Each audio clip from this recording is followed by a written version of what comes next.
The restaurant lights hummed low, turning the linen into soft moons and the candles into tiny betrayals.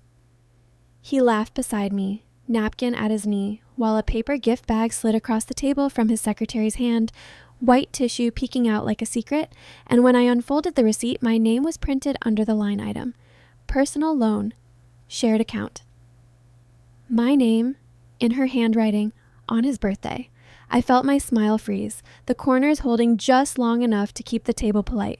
Around us, the soft chatter of East Nashville diners carried over clinking silverware and a slow country cover humming through the speakers. The waiter poured more wine, red like embarrassment, and I let my glass touch my lips only so he wouldn't notice the tremor in my hand. My name is Claire. I'm 35 years old, and this is how I turned their quiet little mistake into the end of their comfort. Before we continue, please subscribe to the channel and let us know where you're listening from in the comments. The night had started smooth enough. He'd chosen this place, an upscale steakhouse off Gallatin Pike, because it was where his firm took new clients. Low lights, live guitar, the smell of butter and bourbon. We'd been together 12 years, married 7, and I'd spent every one of those birthdays planning surprises he pretended not to expect. But this year, he'd insisted on handling it. Just dinner, he said. Something small, intimate. When we arrived, I noticed the hostess greet him by name. I didn't think much of it then. Nashville's a small city if you know the right people, and he always seemed to. He'd said 2 colleagues might swing by to toast the boss, which sounded harmless until one of them walked in wearing a silk blouse that caught every flicker of candlelight. Amanda, his secretary. She smiled too wide, carrying that paper gift bag like it held a secret she'd been dying to unwrap in front of me. "Happy birthday, Mr. Taylor," she said, voice too polished, too soft. He chuckled, an easy managerial laugh, and told her she shouldn't have. The bag stayed on the table while they ordered drinks. I tried to ignore it. I picked at the bread, pretended to read the menu. When the server cleared our plates and she finally nudged the bag toward him, I expected maybe a tie, a bottle of bourbon, something thoughtless. But the receipt caught the light first. It had been folded on top of a small jewelry box, tucked just deep enough that she must have known I'd see it when I leaned forward to peek. I told myself not to touch it, but curiosity, pride, call it whatever, made my fingers move, and there it was, the line item, personal loan, checking withdrawal, the card holder, my name, the date, the day before. He noticed me staring. "What's that?" he asked, easy, calm, the same tone he used when he lied about small things, leaving late, forgetting to call, charging gas on my card. I said, "A receipt with my name." Amanda's smile faltered for half a second, then returned, too bright. "Oh, it must have gotten mixed up. I think the store," I repeated, setting the paper flat on the table. My voice stayed low, polite, because Southern women are taught to stay pleasant until there's a reason not to be. The waiter returned with dessert menus, oblivious. I excused myself, phone in hand, saying I'd check a voicemail. I didn't. I walked straight to the restroom, locked the stall, and took photos of the receipt, front and back, time-stamped. I texted one to myself, another to my best friend Jenna, who was home with her twins. "Keep this safe," I wrote. The fluorescent light above the mirror flickered, buzzing like a fly trapped in glass. I stared at the photo until the words blurred. Shared account, personal loan, her handwriting. The stall walls smelled faintly of bleach and lemon cleaner, sharp enough to sting. It felt almost right, that sterile brightness against the dirt of what I'd just seen. 12 years together. And he'd let her use my name to pay for whatever was inside that box. When I came back, the cheesecake had arrived.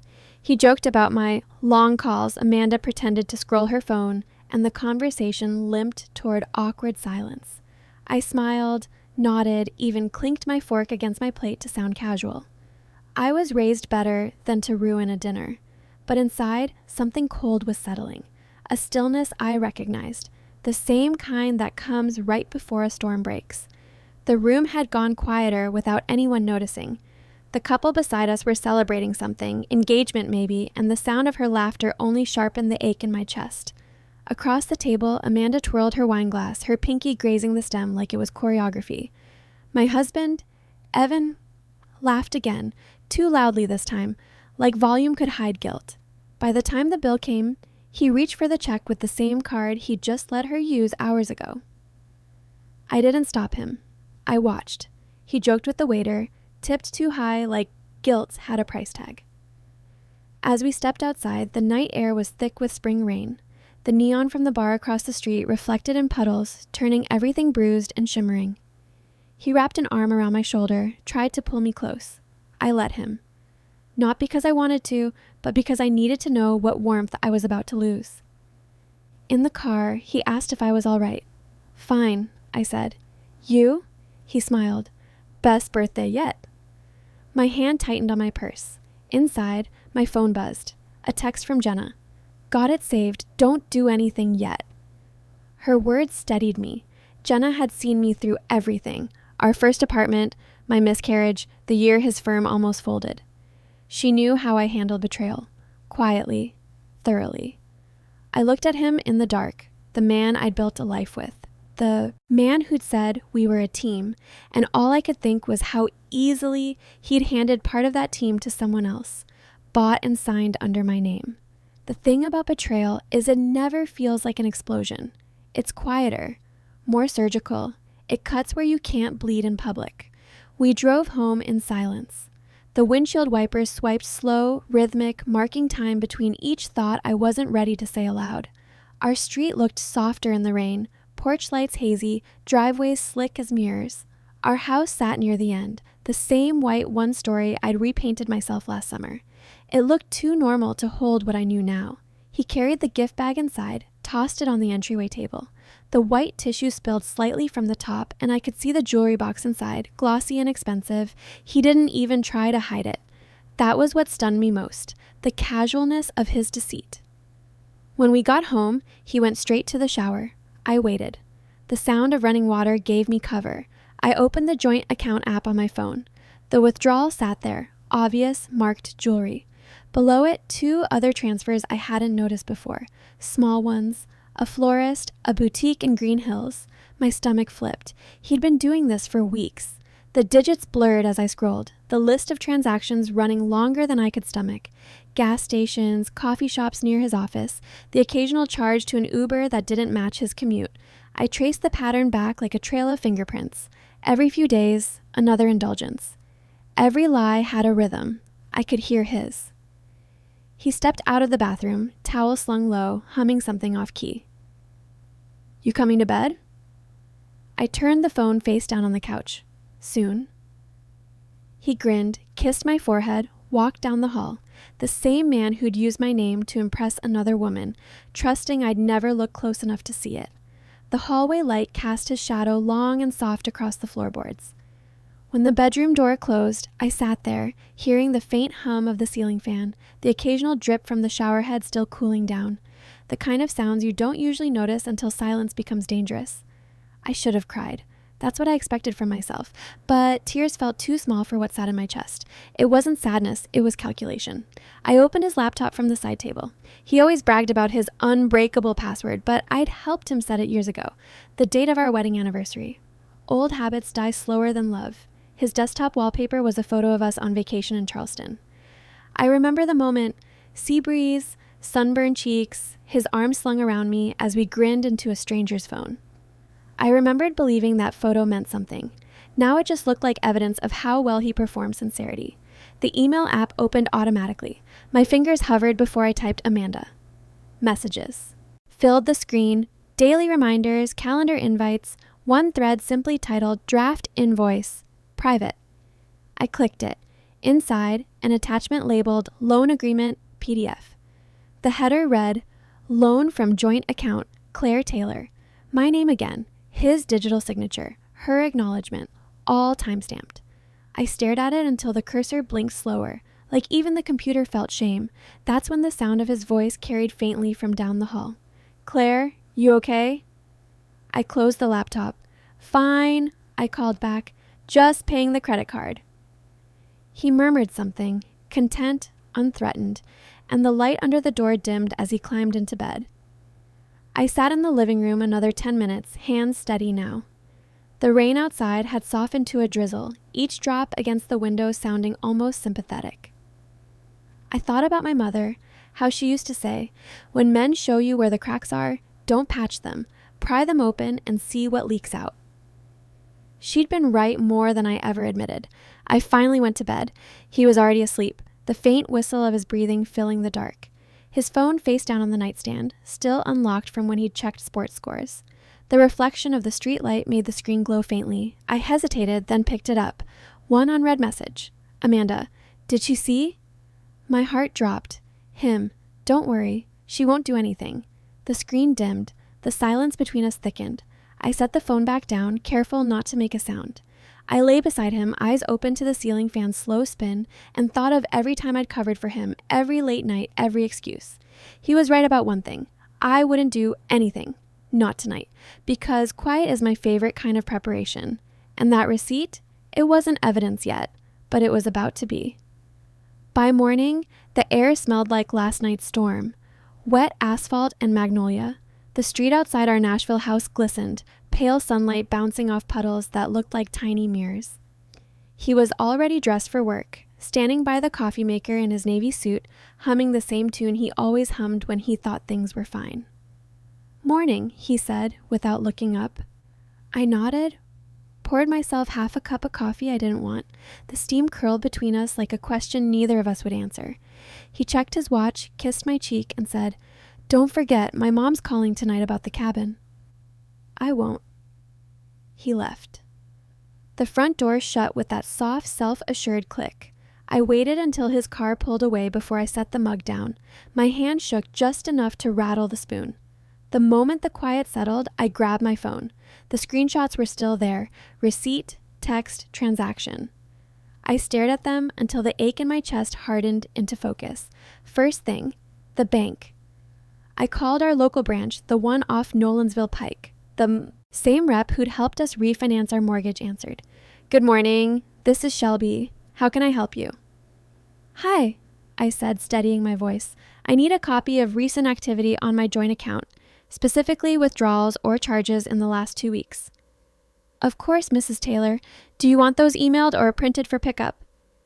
Printed. I'll be there in an hour. While I waited, I scrolled through his texts again. Nothing overt, just work reminders, casual chats, but then I found a thread from AP, the same initials on the calendar alert I'd once seen on his laptop. I opened it. AP, lunch Thursday, still good? Him. Yep, same place.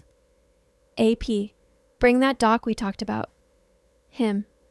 On it. The timestamp was 2 days before the dinner. When I got to the bank, Shelby slid a thick printout across the counter. I pretended to scan it casually, but my stomach dropped at the list of withdrawals: boutique, florist, liquor store, all coded as personal. 2 were from stores in Green Hills, 1 near his office, and 1 labeled Jewelers on Main. Could you tell me which card was used? I asked. She glanced at the monitor. All under your debit number, Mrs. Taylor. I forced a smile. Perfect, thank you. I signed the receipt with a hand that barely stayed still. Outside, the April breeze was soft, warm, deceptively kind. I sat in my car and took pictures of every page. Then I drove to Jenna's. Her twins were still napping, toys scattered across the carpet. She handed me a Diet Coke before I'd even said a word. So, what's next? I spread the papers across her kitchen table. He used my account for gifts, and he's covering his tracks through work. Look at the amounts. They're spaced just enough to fly under our alerts. She scanned the list, jaw tightening.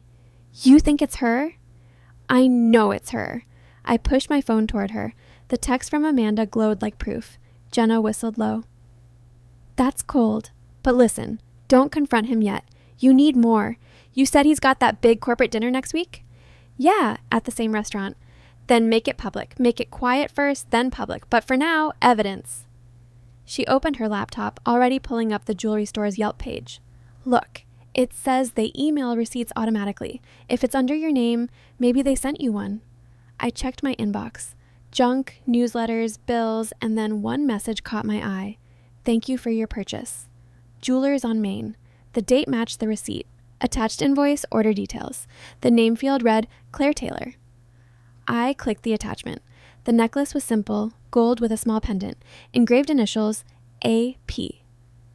My stomach clenched. He'd bought her something custom, using my name. I leaned back, hands pressed to my temples. He actually used me to pay for her gift. Jenna's voice was low, steady. That's identity misuse. If it's a joint account and he didn't ask, that's still theft in Tennessee. You could report it, but maybe don't yet. Wait until you can pin him at work. I nodded slowly. The thought of the firm's HR department crossed my mind.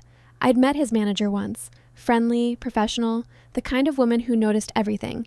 If she knew he was mixing accounts with his secretary, that night when he came home, I kept my face still. He talked about quarterly reports, a new client in Memphis, the usual noise. I laughed at the right moments.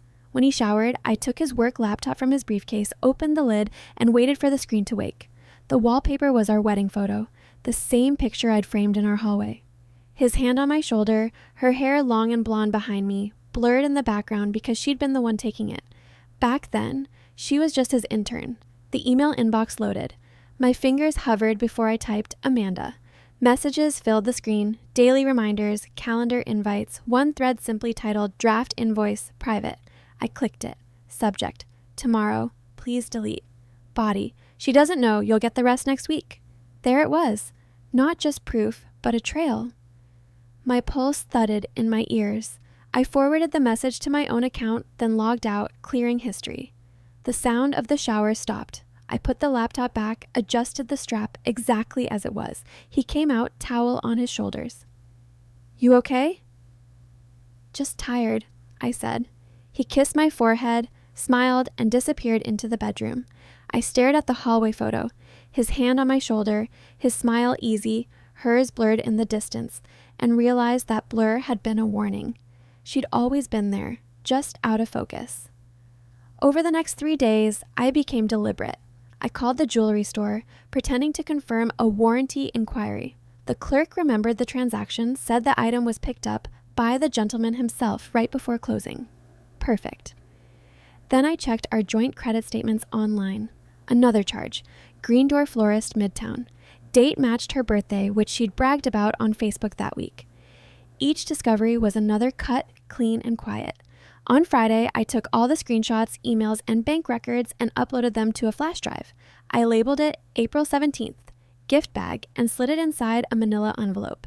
Jenna looked over the evidence that night at her kitchen counter. You could walk this straight to HR, or the police if you wanted. I shook my head. Not yet. I want him to see it unravel before anyone else does. How? I'll let his own company do it for me. Because here's what people like him forget.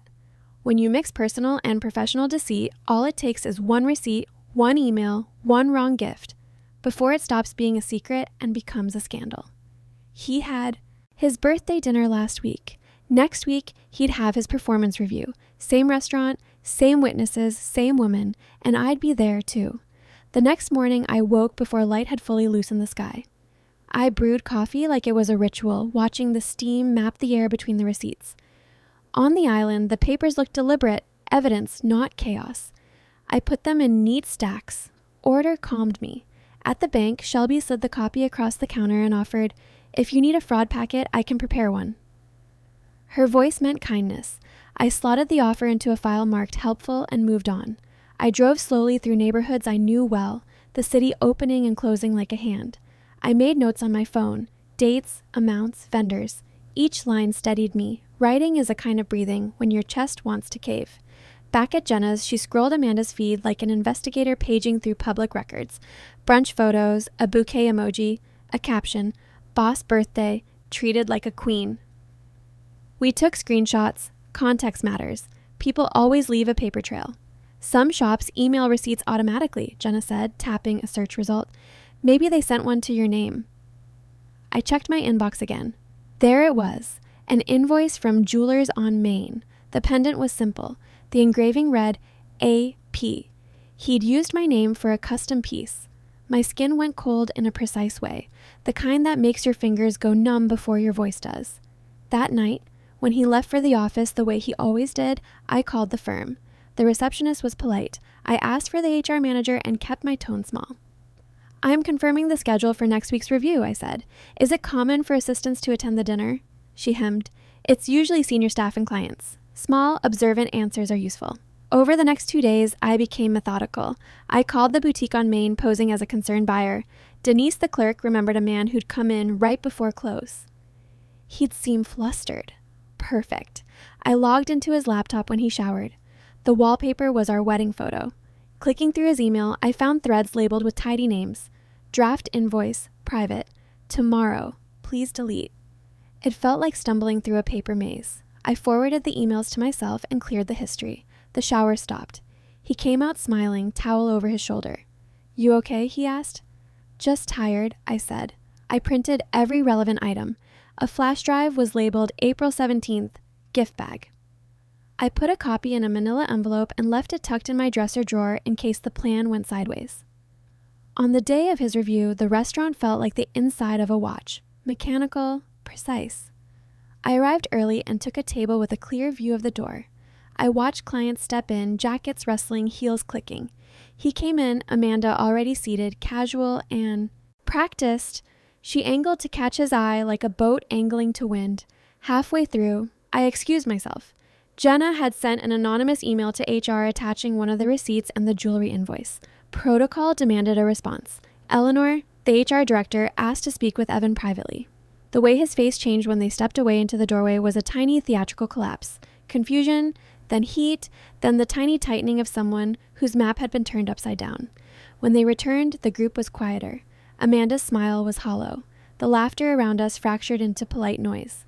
Later, as we left, Evan's reply was small. They asked me some questions. He looked smaller than he had a week ago. That night, I received an email from Eleanor. Short, formal. We received an anonymous report alleging misuse of funds. We are opening an inquiry. I attached my copies. I did not sign with flourish. I signed with clarity. And when I hit send, I felt the quiet hum of something I had set in motion. By Monday, I had everything labeled in neat digital folders. Receipts, emails, transfers. I'd even color-coded them by date, like I was auditing someone else's life instead of my own. The habit came easy. Before I left my old job to freelance full-time, I'd been a bookkeeper for a local event company. Numbers never lied. People always did. He left for the office just after 7. I watched his taillights fade down the street before opening my laptop. Jenna had texted late last night. If you really want this to hit him where it hurts, don't go nuclear yet. Let his own pride dig the hole. So I started small. I uploaded one of the dinner photos Amanda had tagged herself in on Facebook, a harmless, slightly blurry shot where his hand hovered just a little too close to hers as they raised their glasses. I hit like, commented beneath it. Such a lovely evening. Thank you both again for celebrating. No accusation, no venom, just a polite note that looked gracious enough to hide its barbs. Within an hour, 3 of his colleagues had reacted. One of them commented, "Didn't know spouses were invited." Another tagged the HR manager, joking about team bonding done right. I closed my laptop, heart pounding. Moral pressure always worked best when it looked like good manners. That afternoon, I stopped by the same restaurant, the one where it all began. The noon light poured through tall windows, glazing the silverware in quiet shimmer. I waited until the lunch crowd thinned and asked to speak with the hostess, a college-age woman with a sharp memory and a kind face. "Hey," I said softly. "You worked the Friday birthday party for Daniel Taylor, right?" She nodded, brow lifting. "Yeah, I remember. The one with the secretary who kept sending stuff back?" I smiled just enough to hide the sting. "Could I ask, do you remember who paid the bill?" She frowned, thinking. "He did, but she gave him something. Looked like a receipt before he signed." "That helps," I said, handing her a folded 20. She hesitated, then tucked it discreetly in her apron. "You didn't hear it from me." "Of course," I said. Outside, the Tennessee sun was bright enough to sting my eyes. Heat rose from the pavement, curling through the smell of grilled meat and traffic. I ducked into a small cafe nearby, the kind with chalkboard menus and clinking cups, and sat by the window. The chair wobbled slightly. I studied it with my foot, opened my notebook, and wrote every detail. Hostess confirms exchange, bag present, both appeared familiar. It read like a police report, but it calmed me. Documentation always did. That evening, when he came home, I was making dinner. Rosemary chicken, his favorite. The house smelled warm, safe, deceptive. He came in whistling, jacket slung over his shoulder, the picture of normalcy. "Hey, babe," he said, voice casual. "You're cooking? That's a surprise." "Felt like it," I replied. My voice stayed even, the way you keep porcelain from cracking. He poured himself a bourbon, leaned against the counter.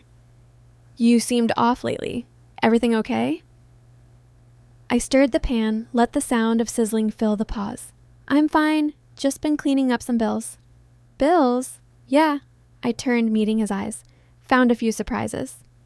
He laughed lightly, the kind of laugh that asks, how much does she know? You know I handle most of those. Probably just a mix-up. I'm sure, I said, turning back to the stove. The smell of searing herbs filled the kitchen. For a few seconds, we both pretended that was the only heat in the room. Silence stretched, elastic, until he muttered something about a late meeting tomorrow and disappeared into the den. When he was out of sight, I exhaled slowly. That tone, the one he used right before spinning a story, was back. He'd realized I was circling, but he still thought he was in control. Tuesday morning, I met Jenna at a small office supply shop downtown. Fluorescent lights hummed overhead. We printed color copies of every incriminating document, each page sliding out of the machine like another secret given shape. We sealed them in unmarked envelopes. She looked at me over the printer's hum. You sure you want to go this route? I'm not sending them yet, I said. I'm just rehearsing. Rehearsing what? His collapse. She gave a short, nervous laugh. Girl, you scare me sometimes. Good. That afternoon, I stopped by his office building, a squat glass structure near Centennial Park. The receptionist recognized me immediately, her lipstick the same shade of coral as always. Dropping something off for Daniel? She asked. Just lunch, I said, smiling. I placed the paper bag on the counter like every other time I'd brought him sandwiches or cookies. Inside. Next. To the sandwich and chips, I slipped a folded receipt, the copy of the one with my name, and a sticky note. Thought you might need this for your records. No signature. Outside, the wind snapped against my skirt, sharp and restless. I walked to my car with measured steps, adrenaline thrumming under my ribs. By 3, he texted me. Got the lunch. Thanks. You're sweet. Nothing about the note, nothing about the receipt, which meant he'd seen it, understood it, and chosen silence. That was perfect. Silence is louder than denial. It keeps them guessing what you know. That night, I met Jenna again at the riverfront. The Cumberland glowed under the bridge lights, soft and wide, carrying the city's noise downstream. She leaned against the railing, sipping iced tea from a to-go cup. You think he's sweating yet? She asked. He's pretending not to. She smiled, eyes glinting. Then he's definitely sweating. I watched the water shift and fold beneath the lights. He thinks he's 2 steps ahead. That's his mistake. What's next? She asked. Something social, I said. Something he can't hide behind professionalism for. His company was hosting a mid-month happy hour on Wednesday at the same restaurant.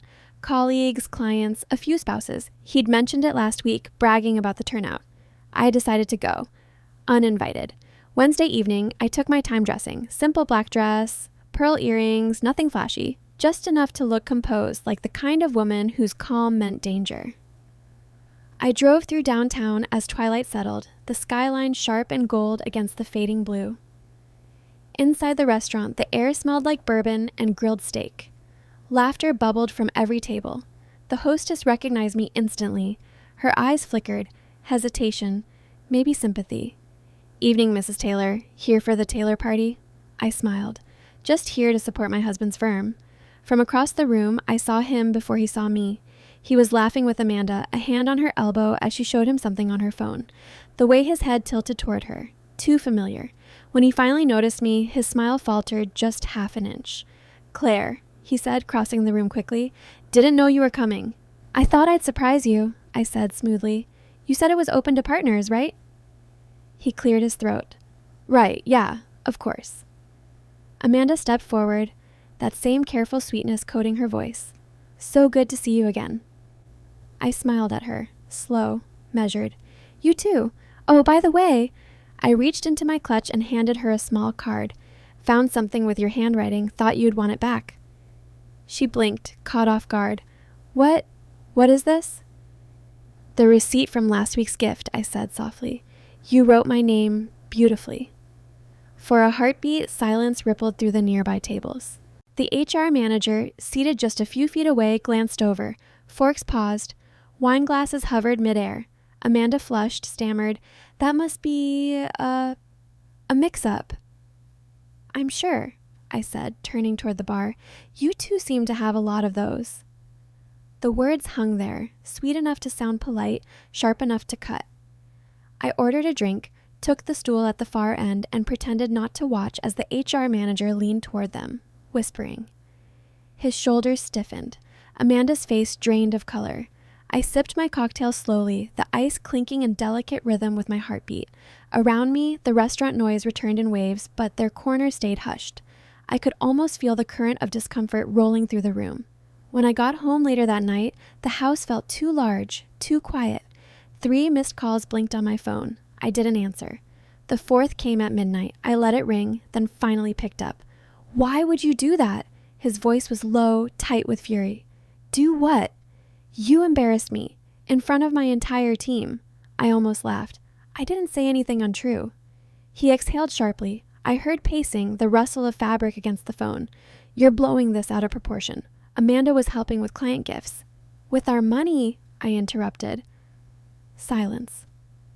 I could hear him freeze, searching for a story that would fit. "Claire, please," he said finally. The plea sounded hollow. "Let's talk in the morning." "I'm sure you'd like that," I said, and hung up.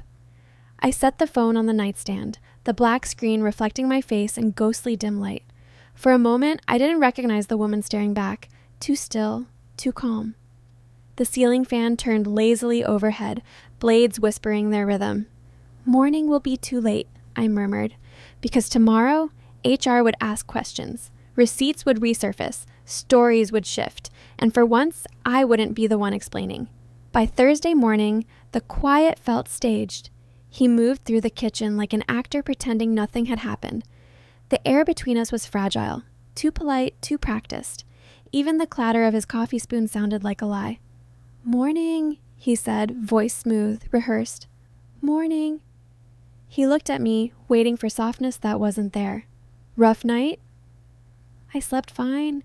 He smiled, the kind of smile people wear when they're trying to defuse a bomb. It didn't reach his eyes. "Good.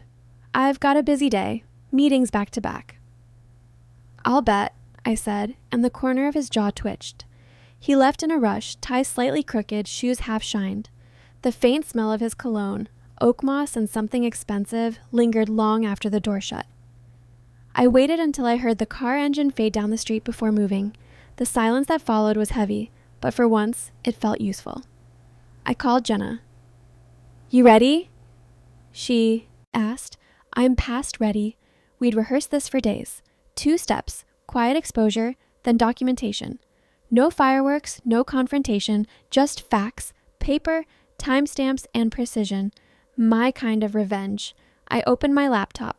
The glow of the screen filled the dim kitchen. I pulled up the forwarded chain from his account, the one marked, "Please delete." Every word was a quiet confession. I attached the receipts, the jewelry invoice, and the bank withdrawal confirmations. Then I addressed the email to the company's HR manager, Samantha Holt. Subject: clarification regarding company funds and employee conduct. In the body, I wrote, "Dear Ms. Holt, I believe there has been some misuse of joint financial resources connected to a personal relationship within your office. The attached documents show multiple transactions tied to my name and accounts. I'd like to confirm whether these expenses were logged as professional reimbursements. Sincerely, Claire Taylor." No accusations, no emotion, just data. My finger hovered over the mouse for one long suspended breath. Then I clicked send. The faint whoosh from my mail app sounded anticlimactic. No thunderclap, no relief, just inevitability, like gravity doing its job. I stared at the screen a few seconds longer before closing the laptop. Outside, the street shimmered under leftover rain. A delivery truck rumbled by. Somewhere down the block, a dog barked and fell silent. Normal life went on. But in my kitchen, something had shifted forever. By noon, the reply came. "Thank you, Mrs. Taylor. We'll review these immediately. Please confirm your preferred number for contact. Samantha Holt, HR Department, Taylor and Hartman, LLP." Her tone was professional, but I could hear the subtext. We already suspect something. I typed in my number and pressed send. 2 hours later, my phone rang. The display read, "Taylor and Hartman, HR." My pulse quickened. "Mrs. Taylor," a calm, measured voice said. "This is Samantha Holt. Could you confirm a few details about the transactions you sent over?" "Of course." She asked about dates, amounts, and the origin of each withdrawal. Her voice was careful but not cold. The tone of someone who already knew where the bodies were buried and just needed the map. When she asked if I suspected a conflict of interest, I said, I think there's overlap where there shouldn't be. There was a pause, a faint keyboard click. Then, "Thank you, Mrs. Taylor. I can't disclose details, but this will be handled appropriately." I thanked her and hung up, my heart steady. By the time he got home that evening, the transformation had already begun. He looked smaller. Not physically. He still wore that navy suit like armor. But the confidence had drained from his posture. His eyes darted when he spoke. "Long day," he muttered, setting his briefcase down. He loosened his tie, rubbed the back of his neck. "They brought me into HR today. Some ridiculous audit. Apparently someone sent in evidence of misconduct." I didn't look up from chopping vegetables. "Oh?" "Yeah. They said it's just a routine review, but I could tell Samantha was fishing. Kept using phrases like conflict of interest and spending transparency." He gave a dry laugh. "Probably someone gunning for a promotion." "How strange," I said, sliding onions into the pan. He narrowed his eyes. "You know anything about that?" "Why would I?" He exhaled sharply through his nose. "Because it feels like someone's trying to sabotage me." "Maybe you should check your receipts," I said softly. The knife in my hand clicked against the cutting board. He flinched like I'd struck him. He opened his mouth, closed it again, then turned and walked out without another word. The sound of the door shutting 10 minutes later was almost gentle, the kind of quiet ending cowards prefer. I let out a breath I didn't realize I'd been holding. Then, just barely, a smile. The next morning, I dressed deliberately. Jeans, blazer, hair tied back. I stopped by the bank again. The glass door slid open with a soft whoosh, the kind of polite welcome banks give before bad news. Shelby, the same rep from before, greeted me with cautious cheer. "Morning, Mrs. Taylor. How can I help?" "I need to put a temporary freeze on our joint account," I said. Her expression shifted instantly to business mode. "Of course. May I ask the reason?" "Unauthorized withdrawals. My lawyer recommended it." The word lawyer changed everything. Her back straightened, fingers flying across the keyboard. "I'll process that right away. Would you like confirmation printed?" "Yes, please." While I waited, I texted Jenna. "Account frozen. HR engaged. Next step begins." Shelby handed me the slip. I smiled politely. "Thank you. I appreciate your discretion." "Of course, Mrs. Taylor," she said quietly, her eyes flicking with a kind of knowing sympathy. I left with the printout and a new steadiness in my stride. Next step. Documentation. Tangible, undeniable proof. Screenshots could disappear. Cloud accounts could be wiped. But paper lived forever. At home, I spread everything across the dining table. Bank statements, email chains, jewelry invoices. Each page like a puzzle piece of betrayal. I printed duplicates, hole punched them neatly, and slid them into a binder labeled in clean black ink. Truth. The sound of the ring snapping shut was satisfying. Final. By Friday, the tremors started. He came home early, no jacket, tie gone, shoulders tense. "They're launching an internal investigation," he said, pacing the kitchen. "They want all expense reports from the last quarter. I could lose my bonus over this, Claire." I looked up from the table. My tea steamed quietly beside the binder. "Maybe you should have thought of that before using personal funds for professional favors." His head snapped up. "You did this." I didn't answer. I just sipped my tea. He slammed a hand against the table. "Do you have any idea what this means for me?" I set the cup down carefully. "Do you have any idea what it meant for me to find my name on her receipt?" He froze.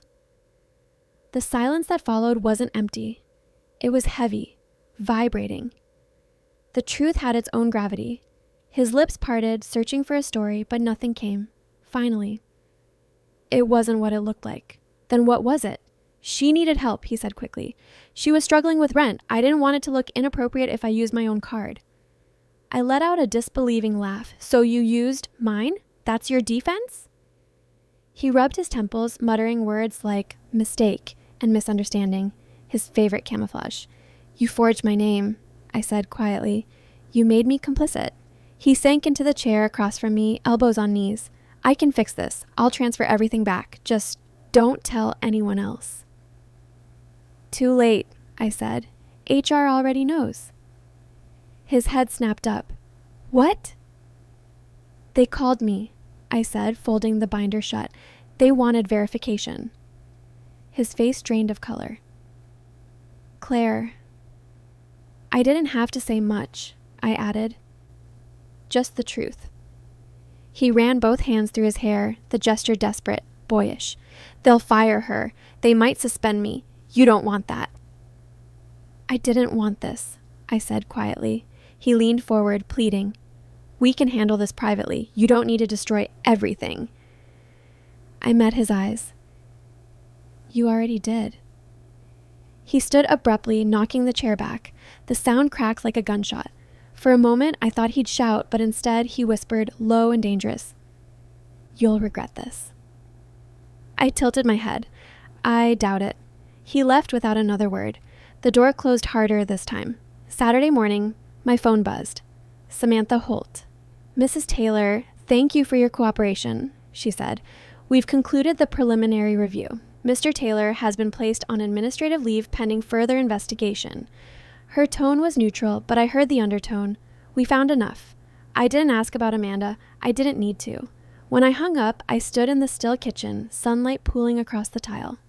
I didn't feel triumph, not exactly, just calm. Like something that had been unbalanced for months had finally leveled.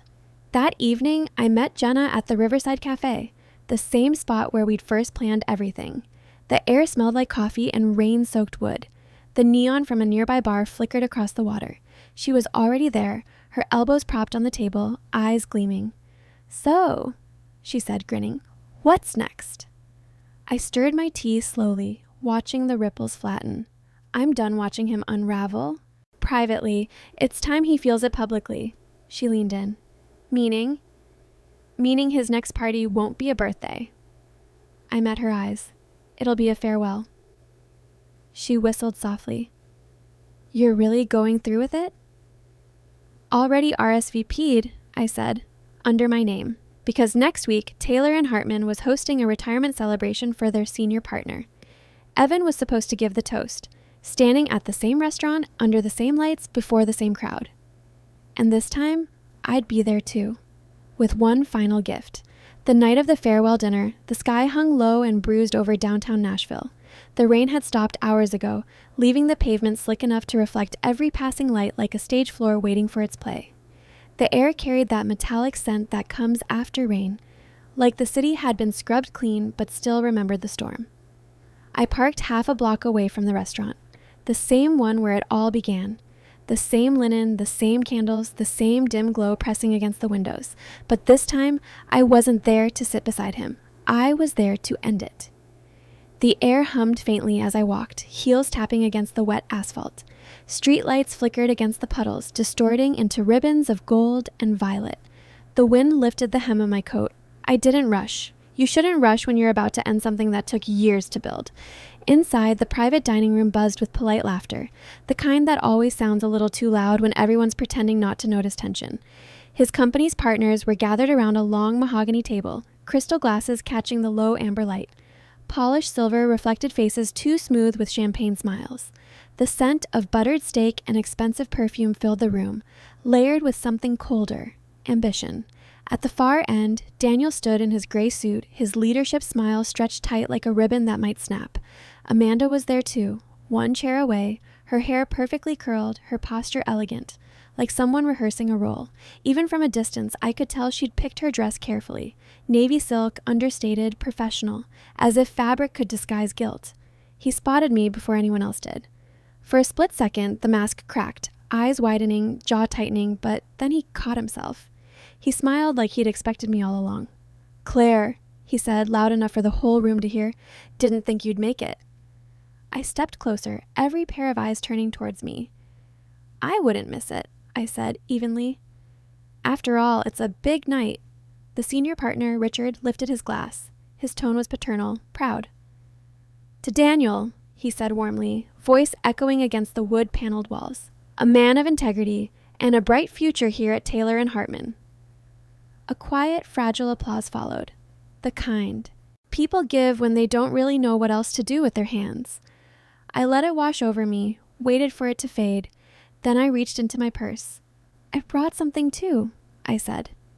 The sentence hung there, slicing through the lingering hum of small talk. My voice stayed calm, clear. practiced. I pulled out a small envelope the same color as the one that had once held that cursed receipt. I laid it gently on the white tablecloth right in front of Daniel. Thought you might want to check the numbers before you toast. He froze, a fraction of a second too long. Claire, he said, forcing a smile, this isn't the place. On the contrary, I said softly, it's exactly the place, because numbers belong in public when they involve public funds. Richard's brow furrowed. What's this about? Expense reports, I said, turning slightly toward him. Misreported transactions, forged authorizations, and a charming pattern of using my name for personal purchases. A hush fell over the table. Even the server at the doorway stopped moving, tray balanced midair. The sound of rainwater dripping from an umbrella stand near the door became suddenly painfully loud. Daniel's face went pale. This is ridiculous, he said quickly. She's mistaken. Amanda shifted in her chair, voice small but urgent. Maybe we should step outside. No, I said. Let's not hide again. I opened the envelope and slid out 3 sheets. The paper whispered as it moved, receipts, emails, and the invoice with my name at the top and Amanda's engraved initials gleaming faintly at the bottom.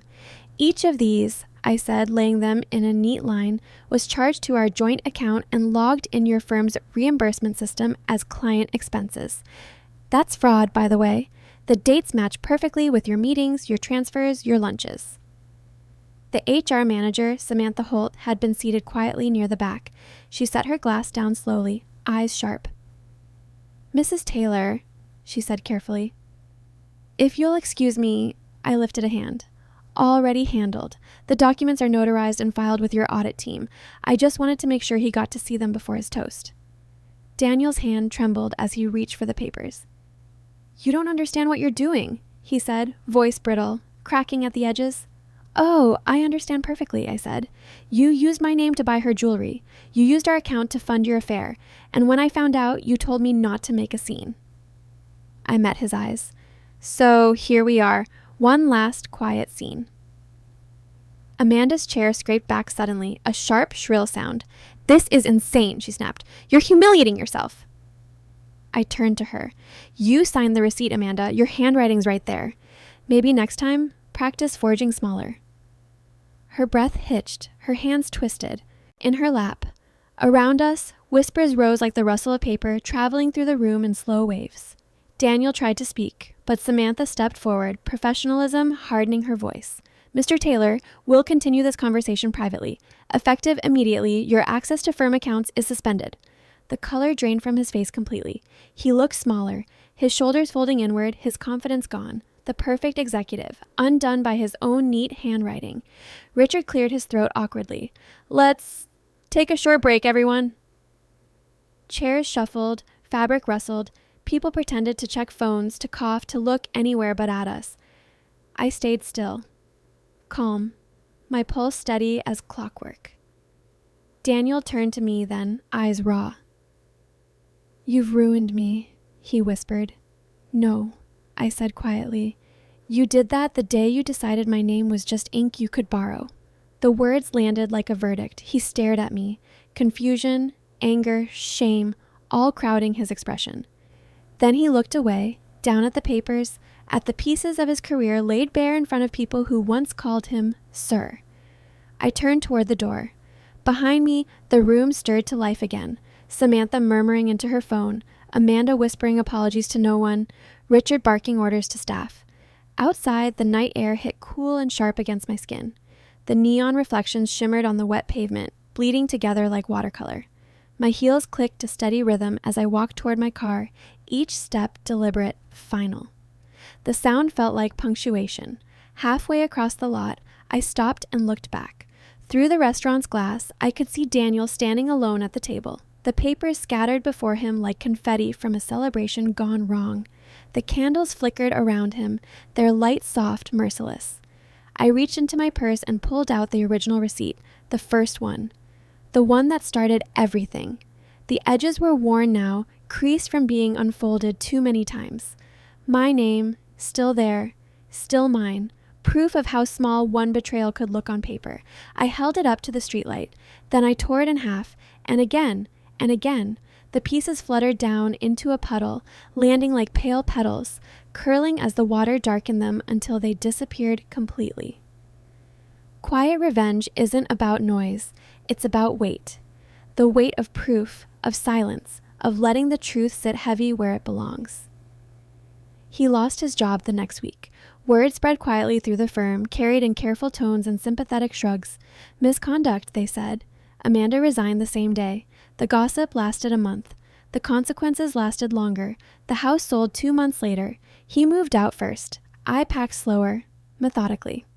1 room a day. I sold the dining table last, the same table where I'd built our life, where I'd laid out the evidence that ended it. When the movers left, I stood in the empty kitchen, the echo of their footsteps fading down the hallway. It smelled like cardboard and rain. I didn't cry. I just turned off the lights and locked the door. I bought a smaller place in Franklin, on a quiet street lined with cedar trees and old mailboxes that leaned a little from years of use. The air there always smelled like wet earth and summer rain. Peace has a scent if you wait long enough to notice it. Sometimes, late at night, I drive past that old restaurant. The lights still hum low. The same candles flicker behind the glass. Couples sit where we once sat, laughing, toasting, pretending love was permanent. I don't go in. I just watch. Because closure doesn't need an audience. It doesn't need applause or witnesses. It just needs proof. And I had plenty of that. If you were in my shoes, what would you have done? Let me know in the comments. And don't forget to subscribe for more stories like this.